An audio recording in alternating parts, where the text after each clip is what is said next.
Jesus se preocupa conosco, Jesus se preocupa com você. Quando você estiver cansado, Jesus vai estar olhando para a sua situação. Ele sempre vê, ele sente compaixão. O que nós precisamos fazer? Ter paciência. Uma paciência que deve ser uma expressão de uma espera, de experimentar verdadeiramente a ação de Deus, o amor de Deus. Mesmo nos momentos mais difíceis, é possível experimentar o amor de Deus, no sentido de que Ele jamais esquece de nós. No Evangelho, nós vemos um Jesus preocupado com os outros. Jesus viu as multidões. Ele não somente viu, ele também sentiu compaixão, isto é, movimentou o seu coração em direção àquelas pessoas que estavam cansadas e abatidas, como ovelhas que não têm pastor.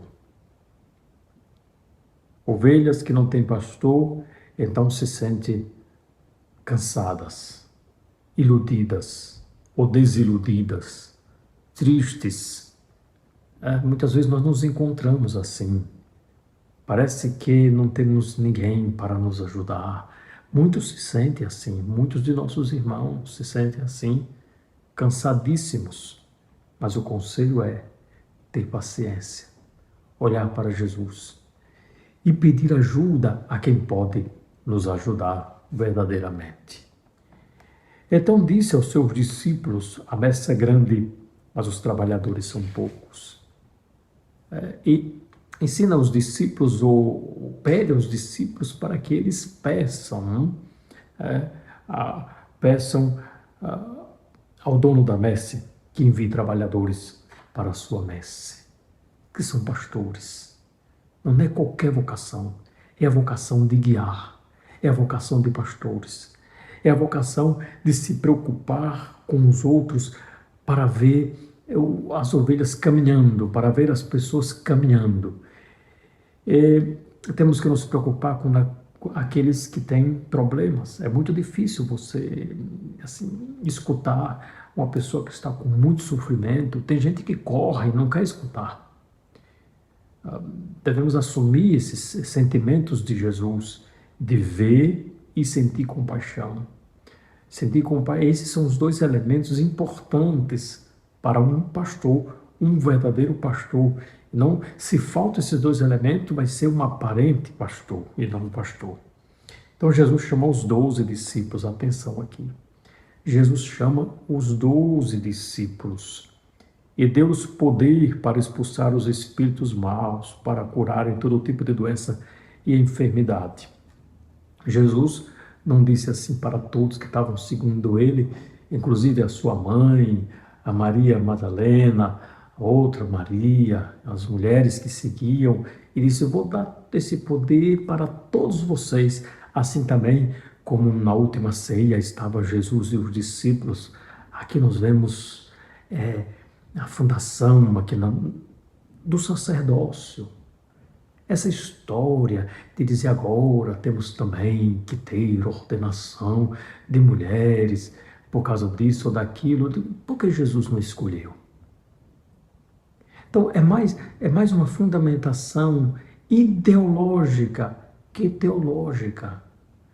Nós precisamos, com a teologia, vencer as ideologias. Embora aqueles que pensam que devem ser ordenadas vão dizer que essa teologia é ideologia. Eu prefiro o Evangelho.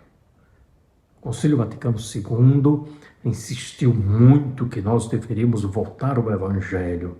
Santo Padre, o Papa Francisco sempre fala de se meditar o Evangelho, que não nos deixe roubar o Evangelho. Aqui está o Evangelho. Chamou os 12 discípulos e deu-lhes poder para expulsar os espíritos maus, para curarem todo tipo de doença e enfermidade. E ainda mais, Jesus dá o nome dos 12. Os 12 apóstolos, e assim, todos os nomes dos 12 apóstolos que receberam esse poder. E vai enviar os discípulos. E diante as ovelhas perdidas da casa de Israel. Isto é, antes de você evangelizar aqueles que estão longe, evangelize aqueles que estão perto de vocês. Evangelize seus irmãos. Evangelize aqueles que você sabe que está no caminho errado. Vai lá, evangelize. Você também é pecador, mas juntos nós vencemos o pecado. Vai lá anunciar. Então, Jesus, primeiro aqueles que estão perto e assim depois aqueles que estão longe. Só depois que Jesus diz: ide antes as ovelhas perdidas da casa de Israel. E qual é o anúncio? O reino dos céus está próximo. Está próximo, melhor. Curai os doentes, ressuscitai os mortos, purificai os leprosos, expulsai os demônios. De graça recebestes, de graças devei dar. Porque esses dons são dons gratuitos de Deus e assim nós devemos comunicar. Não é cobrar por esse bem, por esse dom sobrenatural que o Senhor nos comunicou. Que o Senhor nos guarde, nos abençoe, nos livre de todas as ideologias e nos conserve do seu amor, no seu amor. Amém.